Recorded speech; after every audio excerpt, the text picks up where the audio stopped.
గౌర కుటుంబం జోలికి వస్తే ఖబర్దార్. పూర్వకల్ మండలంలో ఆదివారం నాడు TDP mandal convener Daggupati Nagireddy, Husenapuram single window director Sudhakar Reddy, Guttapadu sarpanch Mohan Reddy ఆధ్వర్యంలో విలేకరుల సమావేశం ఏర్పాటు చేశారు. ఈ సందర్భంగా వారు మాట్లాడుతూ వైసీపీ నాయకులు గౌరు దంపతులపై అబద్ధపు మాటలు, బురద జల్లే ప్రయత్నం చేస్తే సహించేది లేదని తెలియజేశారు. ఈ కార్యక్రమంలో మాజీ mandal convener Govindareddy, Rambhupal Reddy, Orvakal single window director Sudhakar Rao, Nannuru single director Nageshwar Reddy, Nannuru Vijayudu, Pudicherla Rajanna, Pullareddy, Kontalapadu Ramakoteswararao, Sriramulu, Bhaskar Reddy, TDP నాయకులు, కార్యకర్తలు తదితరులు పాల్గొన్నారు. మొన్న 3 రోజుల క్రితం యువత మేలుకు అని చెప్పేసి ఒక ప్రోగ్రామ్ లో కాడసాని రాంభూపాల్ రెడ్డి గారు కొన్ని మాటలు మాట్లాడడం జరిగింది. ఎమ్మెల్యే గురించి కానీ, తెలుగుదేశం ప్రభుత్వం గురించి కానీ. అయ్యా, నువ్వు మాట్లాడేటప్పుడు ఫస్టే ఒక రాజకీయ నాయకుడు మాట్లాడేటప్పుడు పరిణితి చెందిన వ్యక్తిగా మాట్లాడాలా, నేను ఇంత పెద్ద సీనియర్ నాయకుడిని అని చెప్పి మాట్లాడినావు. ఫస్ట్ మాట్లాడేది నువ్వు చంద్రబాబు గవర్నమెంట్, చంద్రబాబు అబద్ధాల హామీలు ఇచ్చి మోసం చేయడం చంద్రబాబుకు అలవాటేనని ఫస్ట్ చంద్రబాబుతో స్టార్ట్ చేసి, నువ్వు ఇంత పరిణితి చెందిన నాయకునివి, ఇన్నిసార్లు ఎమ్మెల్యేవు, ఒక సూపర్ 6 అమలు చేయలేని ప్రభుత్వము అని స్టార్ట్ చేసినాం. ఎక్కడ సూపర్ 6 అమలు చేయలేదు. గత ప్రభుత్వంలో పెన్షన్ 1000 రూపాయలు పెంచుతామని చెప్పి 4 సంవత్సరాలకు 250 లెక్క పెంచిన ఘనత మీది. ఒకేసారి 4000 రూపాయలు పెంచి సూపర్ 6 లో ఫస్ట్ హామీని నెరవేర్చిన ప్రభుత్వం మాది. మీరు మోసమా, మేము మోసమా? మా ఆడపడుచులకు అందరికీ ఉచిత ఫ్రీ బస్సు అది నెరవేర్చినాం. చెప్పిన మాట ప్రకారం డిఎస్సి నెరవేర్చినాం. మీరు మీ కార్యకర్తలు, మీ నాయకులు మీ కమిషన్ల కోసము నాడు నేడు ప్రవేశపెట్టి ఒక ఊర్లో ఒక టీచరు 5 క్లాసులు, ఆ స్కూల్ కు 1 కోటి రూపాయలు. ఆ 1 కోటి రూపాయలు ఎవరు? స్థానిక నాయకుడు కాదు, కాంట్రాక్టరు, లోకలు కాదు. అక్కడి నుంచే కమిషన్లు మీ జగన్ కు పర్సెంటేజీలు ఇవ్వాలా, అక్కడి నుంచే వాళ్ళే వస్తారు, వాళ్ళే ఒక ఏజెన్సీ వస్తుంది, ఇక్కడ చేస్తారు. నాకు తెలియక అడుగుతాను, స్కూల్లో 5 క్లాసులకు ఒక టీచర్ని పెట్టి 1 కోటి రూపాయలు ఖర్చు పెట్టి అది ఎవరు తిన్నారు? మీ ప్రభుత్వంలో. మా ప్రభుత్వం వచ్చిన తర్వాత బాధ్యతాయుతంగా విద్య ఆరోగ్యానికి పెద్దపీట వేసి ప్రతి క్లాస్ కు ఒక టీచర్ ఉండాలనే ఉద్దేశంతో 16,800 చిల్లర టీచర్ డిఎస్సి నిర్వర్తించి టీచర్ పోస్టులు భర్తీ చేసి ఆల్రెడీ స్కూల్లో పెట్టడం జరిగింది.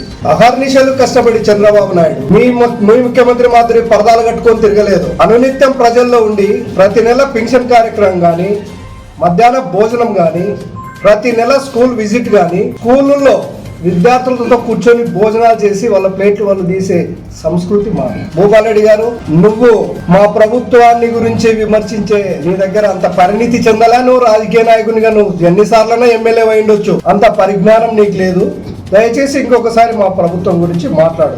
తర్వాత ఇంకొకటి, మా ఎమ్మెల్యే గారి గురించి మాట్లాడినారు. లెటర్లకు డబ్బులు తీసుకుంటున్నారు, ఉద్యోగాలకు డబ్బులు తీసుకుంటున్నారు. ఆ సంస్కృతి నీది. నీకు ఒక గేట్ బ్యాచ్ ఉండేది. గేట్ బ్యాచ్ లో ఏముండేదయా? ఒక బ్యాచ్ కబ్జాలు, ఖాళీ స్థలాలు ఆడున్నాయి, అది ఒక బ్యాచ్. ఒక బ్యాచ్ ఇసుక దోపిడీ, ఒక బ్యాచ్ గ్రావెల్ దోపిడీ, ఒక బ్యాచ్ ఫ్యాక్షన్ సంస్కృతి. ఇన్ని నీ దగ్గర ఉన్నాయి. చరితమ్మ వాళ్ళ ఇంట్లో గౌరంగారెడ్డి గాని, చరితమ్మ గాని, జనార్దన్ రెడ్డి గాని అనునిత్యం ప్రజల అవసరాల గురించి వాళ్ళకి ఎటువంటి కాంట్రాక్ట్లు లేవు, ఎటువంటి వ్యాపారాలు లేవు. నీ సంస్కృతిని మా వాళ్ళ మీద నీ ఉనికి కాపాడుకోవడానికి ప్రజలను తప్పుదోవ పట్టించాలా, ఏదో ఒక బురద జల్లాల వీళ్ళ మీద. ఎక్కడన్నా ఇక్కడ నిన్న నువ్వు మాట్లాడుతూ ఇసుక దోపిడీ, ఎక్కడుందా ఇసుక దోపిడీ? మా గవర్నమెంట్ వస్తేనే ఇసుక ఫ్రీ చేశారు. ఆ ఇసుక దోపిడీ అంతా నువ్వు చేసినావు. గ్రావెల్ దోపిడీ, గ్రావెల్ ఎక్కడ? గ్రావెల్ రాయల్టీ ప్రైవేట్ గవర్నమెంట్కు నష్టంగా 1000 కోట్ల రూపాయలు టెండర్లు పిలిచి రాయల్టీలు పెట్టినారు. ఇంకెక్కడి నుంచి గ్రావెల్ దోపిడీ జరుగుతుంది? భూ కబ్జాలు, అది నీ నైజం. అది ఎక్కడన్నా కానీ చరితమ్మల గౌరు ఫ్యామిలీ ఎక్కడన్నా కానీ ఒక సెంటు భూమి ఎక్కడన్నా ఆక్రమించినారంటే రా, ప్రమాణం చేద్దామంటున్నావు కదా, రా. ఎక్కడ ప్రమాణం చేస్తావో రా. ఇంకొకటి మాట్లాడినావు, నువ్వు ప్రజలు లేకపోయి తేల్చుకున్నామన్నావు. ఏం తెలుసుకుంటావు ప్రజలు లేకపోయి? ప్రజలు నిన్ను చీత్కరించి జిల్లాలోనే అత్యధిక మెజారిటీతోని చరితమ్మని గెలిపించినారు. తర్వాత నువ్వేదో దేవుని మీద భక్తున్నట్టు, దేవుని ఏదో నమ్మినట్టు ప్రమాణాలు. ఎక్కడ నీ ప్రమాణాలు? తిరుపతిలో ఏం జరిగింది? నువ్వు బోర్డు నెంబరు, దాంట్లో నువ్వు భాగస్వామి. ఆడ జరిగిన అవినీతిలో నువ్వు కూడా భాగస్వామి. వాళ్ళు చేసిన తీర్మానాలను నువ్వు సంతకాలు పెట్టలేదా? పరకామణి కేసు అంత పెద్ద కేసు, నీకు పరిజ్ఞానం ఉందో, నీకు పరిణితి చెందినవో, లేకపోతే నీ జగన్మోహన్ రెడ్డి గారికి ఉందో. జగన్మోహన్ రెడ్డి గారు సీఎం గా చేసిన వ్యక్తి ఆడ ఏం చోరీ జరిగింది? $9. $9 అంటాడు. $9 అంటే డాలరు ఈ రోజు విలువ $85. $9 ఎంత అవుతుందయ్యా? ఆ చిన్న లాజిక్ గల్లా $9 72,000 మినిమం అంటాడు. ఇక్కడ ఎక్కడ అన్యాయం జరిగింది? 72,000 కుంభకోణం జరిగితే వాళ్ళ 14 కోట్ల ఆస్తి రాసిచ్చి మేము లోక్ అదాలత్లో సెటిల్మెంట్ చేసినామండి. అంటే వాడు ఇచ్చేటోడు 72,000 కాజేసి 14 కోట్ల రూపాయలు ఎవడన్నా కట్టడానికి వాడేమన్నా ఇదా? లేకపోతే మీ లెక్క దందాలు చేసి ప్రజల రక్తం దాగి సంపాదించిన డబ్బు ఉందే? వాడు పరకామణిలో చిన్న ఉద్యోగి, వాడి జీతం ఎంత? వానికి కాడ 14 కోట్లు ఇవ్వడానికి ఎక్కడి నుంచి వచ్చినాయి? అంత మటుకు జ్ఞానం మీ నాయకుడికి లేదా, మీకు లేదా? అది మాట్లాడడానికి కూడా జనాలు నవ్వుకుంటున్నారు. ప్రమాణం అంటావు, మరి ప్రమాణం చేయి. నీ కొడుకు కొమ్ము చెరువు మట్టి తోలలేదని ప్రమాణం చేయి. ఇసుక దోపిడీ చేయలేదని ప్రమాణం చేయి. కర్నూలులో కనిపించిన స్థలాలలో కబ్జా చేయలేదా? ప్రమాణం చేయి. నీ ఎంబడి నువ్వు కాకుండా, నువ్వు 1,000 కోట్లు కాకుండా నీ ఎంబడి ఉన్న నాయకులు లక్షల కోట్లు, వాళ్ళు కూడా 100 కోట్లు సంపాదించినారు. ఎక్కడి నుంచి వచ్చినాయి? నువ్వు మరి ఈరోజు నీతిమంతుల మాదిరి మాట్లాడుతున్నావు. ఏ ఊరు రా? ప్రతి ఊర్లో నీ హయాంలో ఊరికి 2-3 గ్రూపులు పెట్టినావు. ఎందుకోసం పెట్టినావు? నిన్ను అడగకుండా ఎంతసేపున్నా వీడి ఊర్లో కొట్లాడుకోవాలా, నీ దగ్గరికి పంచాయతీకి రావాలా. వాడు అభివృద్ధి అడగకూడదు. ఇందాక చెప్పినట్టు మండలంలో నీ హయాంలో ఎన్ని కేసులు పెట్టించినావు, ఎన్ని ఎస్సీ కేసులు పెట్టించినావు, ఎన్ని స్టేషన్లో కేసులు పెట్టించినావు. మా చరితమ్మ కానీ గౌరవ కుటుంబం కానీ మీ ఎవరైనా తీసుకొని పోయి వాళ్ళ అవతల ఇట్లా అన్నారంటే కూడా వద్దు.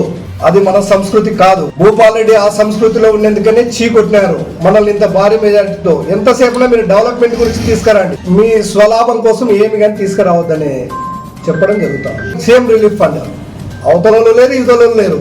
ఉయలాడల్నే ఎంత సమయం కాబట్టి చెప్తున్నాం.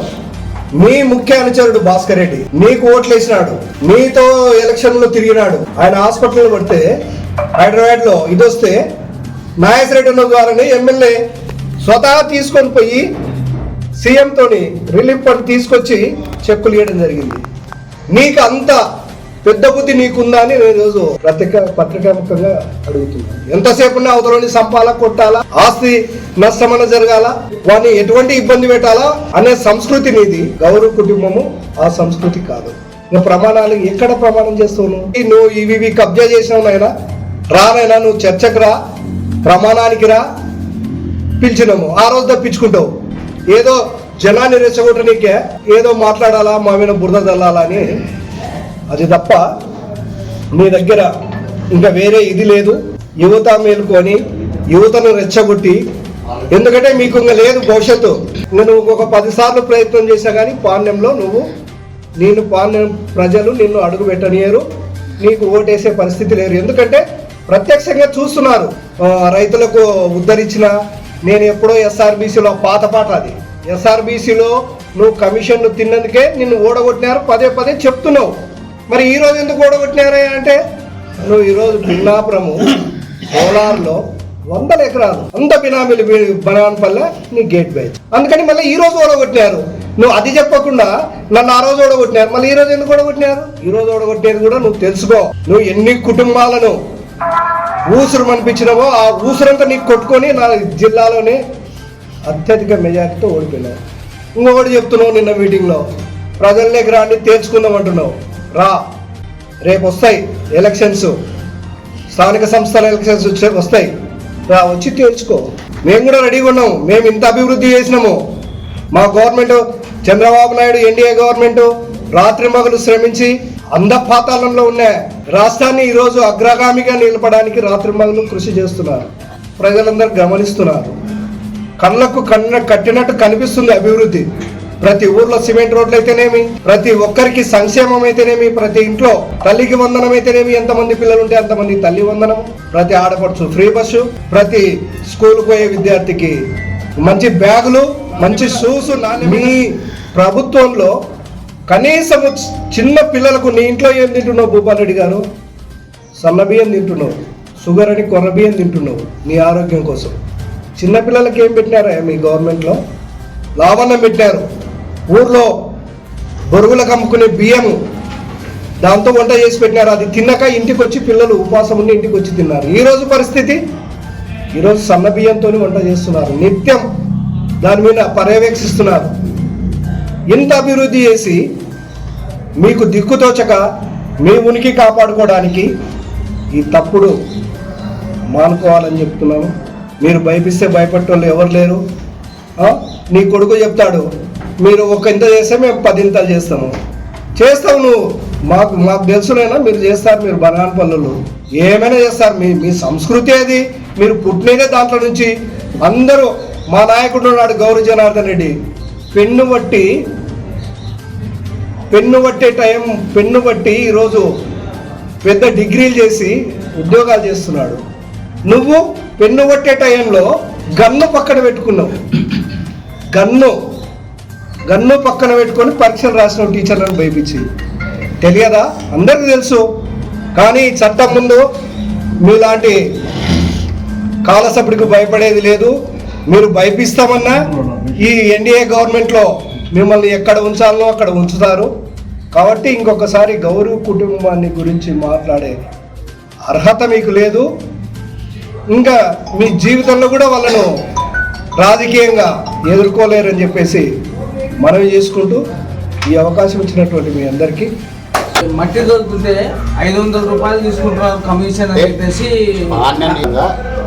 మట్టికి రాయలతో పాటు కాకుండా ఓన్లీ టీడీపీ నాయకులు మాత్రం ఒక్కొక్క టిప్పర్కి 15 నుంచి 2000 వసూలు చేస్తున్న సంస్కృతి వాళ్ళది.